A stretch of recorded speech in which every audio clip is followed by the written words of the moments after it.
don't want to be strong like man who look pretty. I want to be strong like bitch that fight bears in the forest.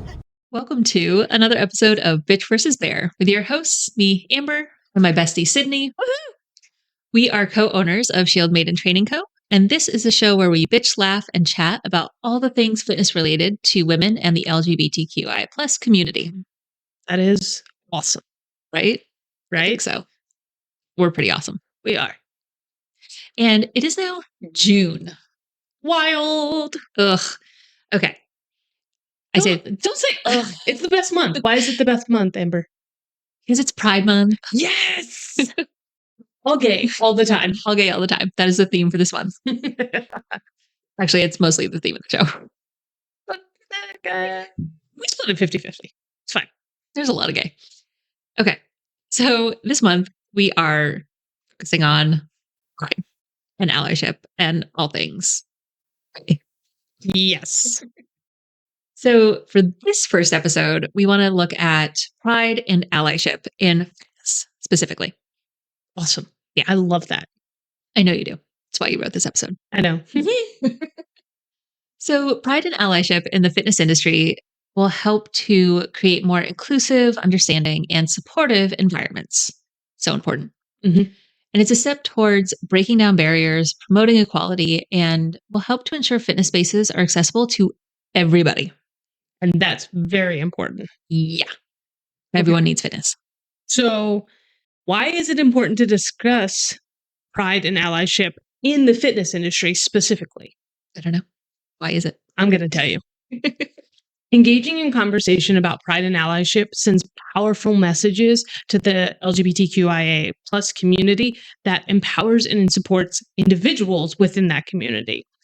It will increase the sense of community, encourage more participation in fitness activities, which we all know is incredibly necessary and good for our health in so many regards. Right. And if you don't know that, please go back and listen to like all of May episodes. Also, openly discussing Pride helps to raise awareness and educate people on the challenges that the LGBTQIA plus community face. Mm-hmm. It also helps to dispel myths and stereotypes while promoting more acceptance in the environments of fitness. Yes, it's fantastic.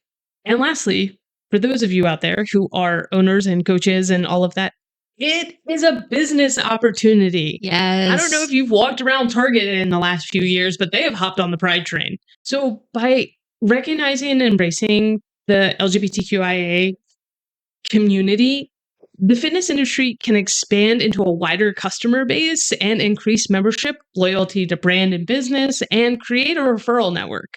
Yeah. I don't know if anybody else has noticed this, but there's a lot of gays. Yeah. And we have spending power. Like, I think for a long time, people market to who has spending power. And for a long time, that was straight white men. Mm-hmm. But and it still is. Still is. There are other people out there. There are other people out there. And, we have spending power too. Mm-hmm. So it's a business opportunity. Absolutely. Yeah. All the gays have dogs and no children. That is, and there's a lot of us. I mean, not all of them. A lot of them. A lot of the ones them. I know. Yeah. I mean, and my dog is a lot less expensive. Well, sometimes. Mm-hmm. Anyways, the gays are great. We think we so. want them in all the spaces. So what are some of the challenges that LGBTQIA plus individuals face in fitness spaces? All of them, all the challenges. So we have just some. We have just some. Just some of them. Some of the bigger ones that we have identified. So first, and I know we've talked about this before, and even as just an ally, this drives me up a wall. Gender segregated spaces and policies. Yes. Many fitness spaces define areas such as locker rooms and changing areas by gender. Yeah, they do. For non-binary or transgender individuals facing these restrictions and being forced to use facilities that do not align with their identity can be anxiety-inducing and stressful and keep them out of these spaces. Yeah. Which is not what we want. Not what we want at all. Or, another policy around, who's using what barbell and what weights, Yes. like just as something as simple as that. Can be so hard. Yeah. Like, yeah. And yeah. We've talked about that so many times. Yeah. And it's still true because it's still happening. It has not changed in the last 31 episodes. Yeah, exactly. I think the locker rooms, and even like when there's a lot of places that have like those spas and like they have a sauna room or a hot tub or a cold plunge. And again, maybe like I know at certain facilities, like one has a sauna in the men's locker room and the other one is a steam room in the women's locker room. Interesting. They don't even have the same amenities in each one. Rude. So like, I don't understand. I don't understand either. It would be so easy to just make things gender neutral. Like they don't have to be gendered. They don't have to be gendered. Anyways. Yes. Okay. So one of the other more common challenges that LGBTQI individuals face are stereotyping and body image pressures. So this creates another additional stressor to conform to societal ideals and lead to body image issues and impact mental health. So when you're talking about, what a male body can do versus what a female body can do, and programming and addressing people in certain ways, it doesn't have to be gendered. I hate the myth of like, well, it's not a myth, but the way people frame things like, well, men can do pull-ups because they're stronger in the upper body. It's like, okay, but so what? I'm a freak of nature as a woman who does pull-ups? Like, what? Like it's harder for someone with female anatomy to develop those muscles. It takes a little more effort. Yeah. Like they can still do it. Yeah. One of the stereotypes that tell me. Okay, that lesbians are more athletic as younger adults. Like they're like, oh, well, you played soccer, you played softball, you did all these things. Yeah. And it's like, yep, other people can be athletic too. Like just because I wear Adidas shorts outside of the gym doesn't like not every lesbian is athletic, and not every non-lesbian is. Not every other, woman on the team is a lesbian because they're there. They're, though, admittedly, I mean, like, but even sports that have certain stereotypes associated with them, like rugby, like a women's rugby team, they're like, oh, well, all of you are lesbians. Obviously, it can be the only option. Okay, but were there straight women on your rugby team?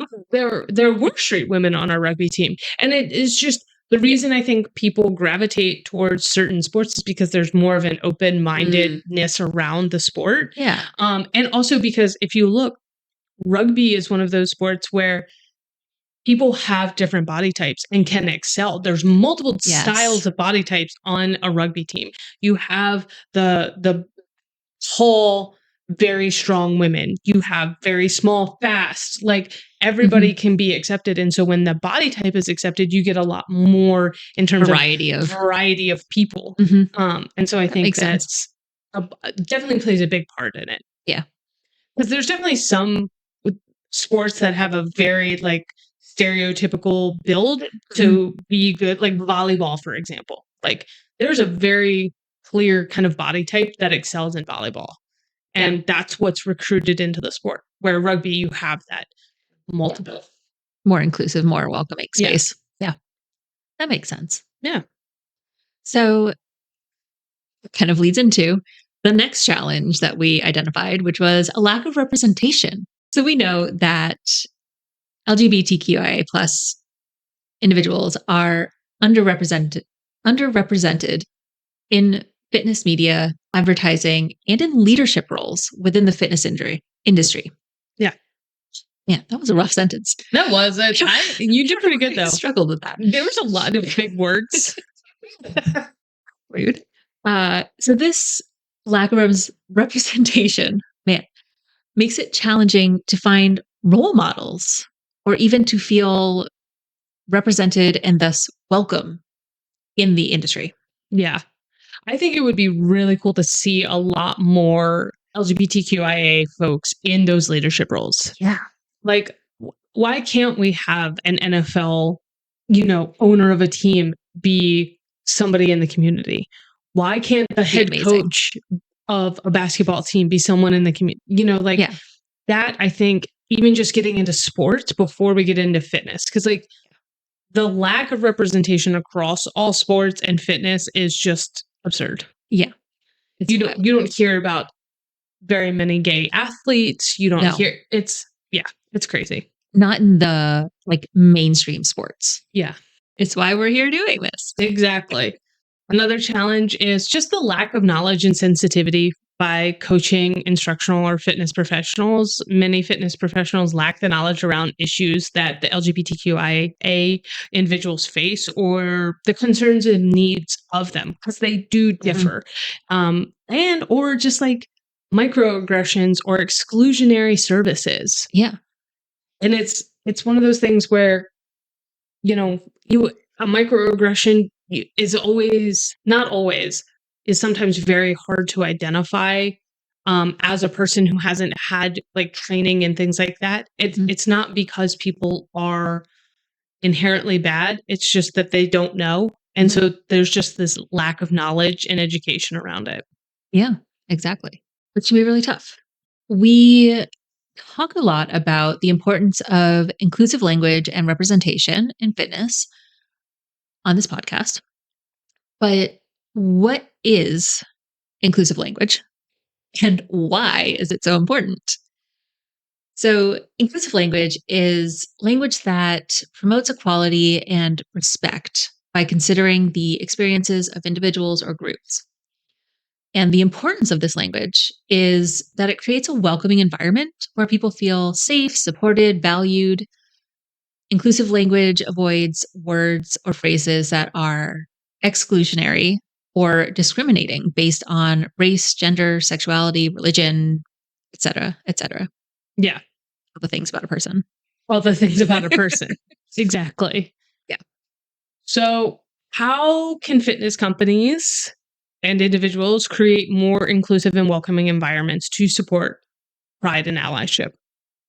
Well, big one, and we harp this a lot, educate and train staff. Yes. So, training, when you're looking at creating those environments, you should really train to uncover unconscious biases, which everybody has. Like it's just a thing. And, that is an important one. Cultural elements and the creation of kind of that inclusive atmosphere and environment. Like, how do we create that? And this is using inclusive language. Yeah, it's a huge one, actually. Inclusive language is a big signifier to people in the community that this is a safe space. Imagery is also a huge one. So if you can start with imagery and the language, you're going to set a really good foundation for people to feel safe. And, having representation among staff, like we just talked about, this lack of representation, hiring a diverse team can provide role models and, examples that this place is a safe space. Yeah. We can focus on retention of diverse staff, not just recruitment. Yeah. That's important. I think a lot of people focus on like, I got to get them in the door. Yes. Okay, yes. Now what? You have to get them to stay. They have to be able to feel safe. They have to feel included. They have to feel like there's a community there that supports them. Because if you can get them to stay, things will happen around them or can happen around them.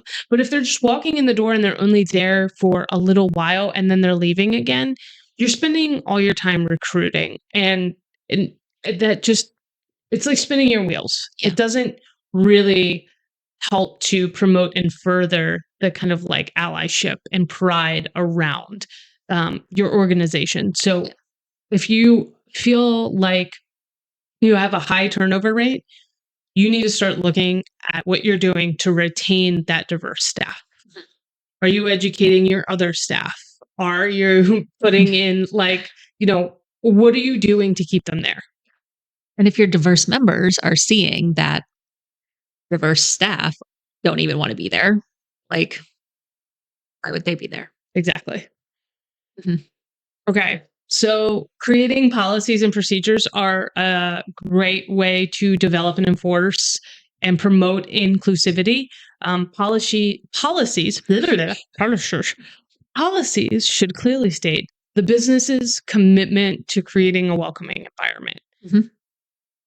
Staff should feel empowered to address any issues of harassment, discrimination, or accessibility among other members and things like that. They Yeah. should feel empowered to take those on and make sure that they're communicating with your athletes, your clients, whoever, and know that you're going to stand behind them when you address those things.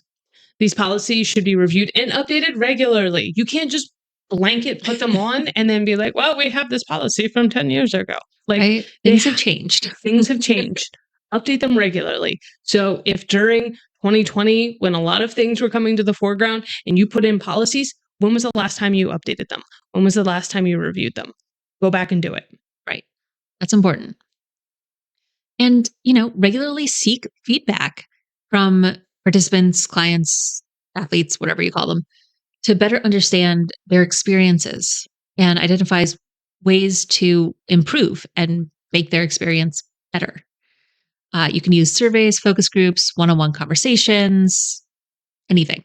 It can be formal, it can be informal, just getting that feedback and hearing how things are going and what they need in that space. Absolutely. So, creating an inclusive and welcoming environment is an ongoing process, and we understand that. But we know also that you have to pay attention. It requires a lot of attention to detail because those microaggressions, those things, those unconscious biases, there's a lot of things that are under the surface. So, having a high attention to detail and commitment will help you improve. And listening. That's a big one. Listening. Stay the course. Stay the course. All right. Well, June's going to be a fun one. I'm very excited. I think Amber's excited too. She is. I can tell. But I love the gay slide. The gay slide. This playground is going to be so fun this month. There's monkey bars and what's the spinny thing? The merry-go-round? Is it called a merry-go-round? That's what I always called it. A merry-go-round in my mind is like the carnival ride with the horses. That's a carousel. I don't know. That's what I've always called it. I'm learning something new. Oh, the teeter-totter thing? The teeter-totters. If you're on the fence. Yeah, if you're on the fence. I like if you're unsure about the slide, maybe you just try the teeter-totter first. Great. Welcome to the gay playground. That's a wrap. Remember, share this with everyone. Everyone you know. Just say, hey, I listened to this really cool podcast. You should check it out. And support us on Bonfire. We have some awesome swag. It has a subtle rainbow on it. So if you're like, I want to support Pride, but I don't know if I can pull off rainbow everything, we got some swag for you. And tune in all month for more Pride-related topics, shenanigans, and just absurdity sometimes. Always. Okay, always.